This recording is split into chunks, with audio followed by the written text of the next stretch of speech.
So first you're going to want to pull your hair back because you don't want wax and latex and all that getting on your hair and getting all sticky up in there.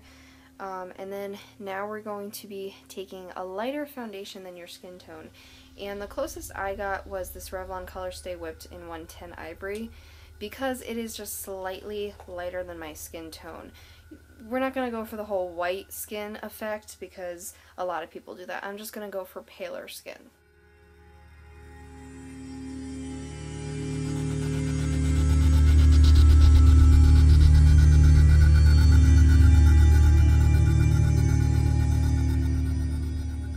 The first thing we're going to focus on is making around the eyes look really dark.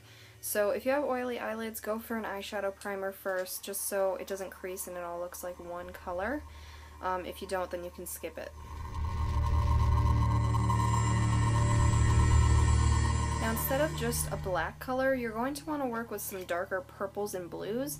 And for this look, I'm working with these two purples right here because that's the look that I liked when I made this last year. I'm just taking a little eyeshadow brush, and first I'll go with the lighter color just to make sure I'm not making it too deep.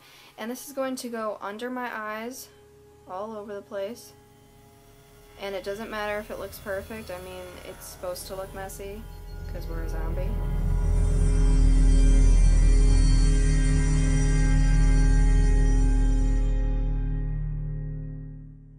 Now what I didn't do last year was take it up onto my eyelids, and I realized looking back at pictures that it would look better if it's around my whole eye, and my whole eye looks sunken in, not just the underneath part, and making that look like I have extreme dark circles.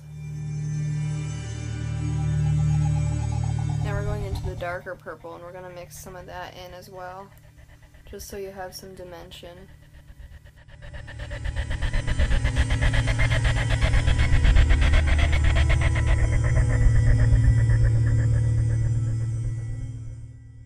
Make sure you get as close to your eye as you can.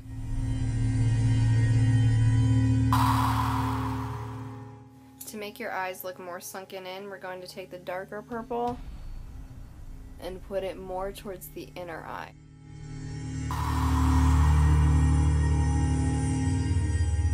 Alright, this is where the fun starts. So I'm going to take this Nose and Scar Wax by Ben Nye, and that's going to be making our bruises and gashes and just nasty stuff. So I have this little end right here that I'm going to use to scoop it out. To make this stick better, I'm also going to be using spirit gum. Now, when you go to remove the spirit gum, make sure you have some spirit gum remover, or else it's going to be a little tough to remove. So in the area that you want your wax to be, that's where you're going to lay down some spirit gum first. Again, doesn't have to be very neat. Now we're laying down the wax. You're going to want to be patient when using the wax because at first it probably won't stick the way you want it to. So you're going to need to just move it and play with it and see what kind of shape you like. Make sure you make it thicker in the center because that's where we're going to be forming our cut. Try and make the ends and the edges as flat as possible.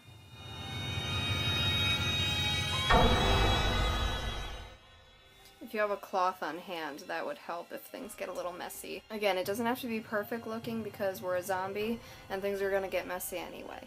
Now, you're going to just make a cut in the center of this wax. This is where it gets fun because now we get to play with color. Now, a big thing is you need some cream colors. I'm using this Ben Nye wheel, and this is for bruises and abrasions. It has a red, brown, yellow, and a darker brown color. As you see, I like to kind of mix the colors as well as using individual ones. I'm taking this very small fine tip brush from Ben Nye. All of my theatrical makeup items are usually Ben Nye because that's what came in my kit. But also I found this last year on discount after Halloween, and this will have all the colors you need as well. So you don't have to spend a lot of money to get this same look. Now you want the bottom of this cut to have the darkest color.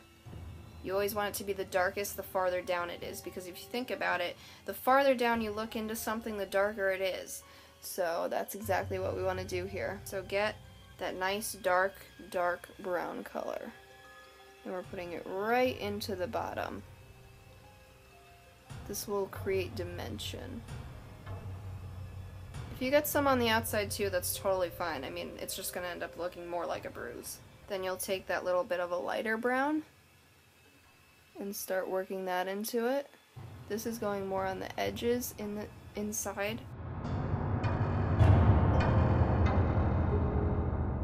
Start making it look a little bit bloody. But don't worry, the best part is still ahead. You can also put little bits of blood all over too. I mean, we're going to end up doing that anyway, but just to make it look even worse. Now is the really fun part. I have some dark blood here, and again, you can get it at any Halloween store. Be careful with this because it could stain. But you're going to take this, put something like the edge of a brush in there, and start putting that right into this laceration. Now it's starting to look awesome. This particular blood pools pretty easily, so make sure you get a good amount in there. It also helps to have a little stipple tool like this. And I'm going to combine all these colors and put it all over. Probably, honestly, should have done this before the liquid blood, but it's fine. Ooh, even got some on my ear. More realistic. Woohoo! Doing this will also hide the wax from looking so bulgy. And now it'll blend into your skin more. Now we're moving on to the next thing. Using your spirit gum again, just put some down. This one's going to be round, so that's why I'm making a round shape. Now we're going to be using liquid latex. You can use a skin tone one like this that dries mostly clear or about my skin tone, or you can use a white one that dries clear. I'm going to be using the white one today, and have fun with this because it stinks really bad. Using a brush, I'm going to go in and start painting thin layers.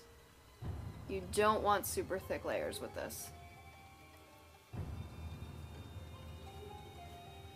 You're going to let it dry for a couple minutes in between coats. We're going to do about like 3 to 5 coats of this stuff.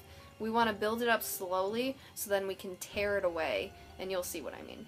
It would help if you have a blow dryer to speed the process along, or a fan. By the way, please do not get liquid latex near your eyes. That will burn like your worst nightmare times 10. I mean, you do not want that to happen. And once again, this doesn't have to be perfect. It's looking a little more square than round, but it really doesn't have to be perfect. You just gotta be messy with this look because zombies are messy, Halloween is messy, but it's all part of the fun. While we're waiting for the liquid latex to finish drying, we can stipple some of these colors just randomly all over our face to make it look like we were scratched.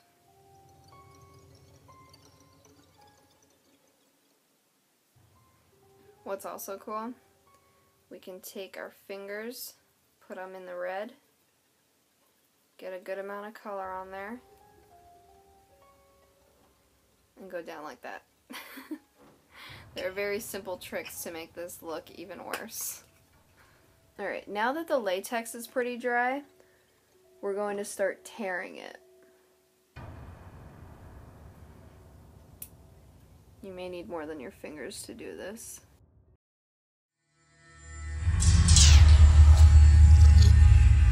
I don't like that. Once again, we're going to stipple those colors over it. Focusing mainly on bright red. Okay, just like that. Now the fun part with blood again. We're going to put it in the middle. We're gonna make it drip. Just like that. Now, if you want to do more, it's totally up to your interpretation, but this is my zombie look. It's pretty simple. You don't need too many items, and you keep reusing the same items all over again. But we got a few different things going on here.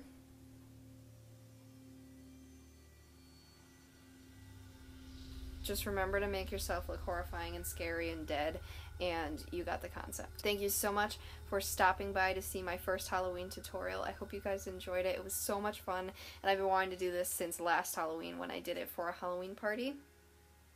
If you want a reference, that is my Instagram picture from 47 weeks ago, and that's when I did it for my friend's Halloween party, and I also made Dylan look like a zombie as well. Don't forget that if you want to see how to make this zombie shirt to match this look perfectly, I will put a link in the description box. I actually made that video last year. So once again, I hope you guys enjoyed, and thank you so much for stopping by, and if you have ideas for Halloween looks you'd like to see me do, please leave them in the comments section and I'll do the best I can. See ya!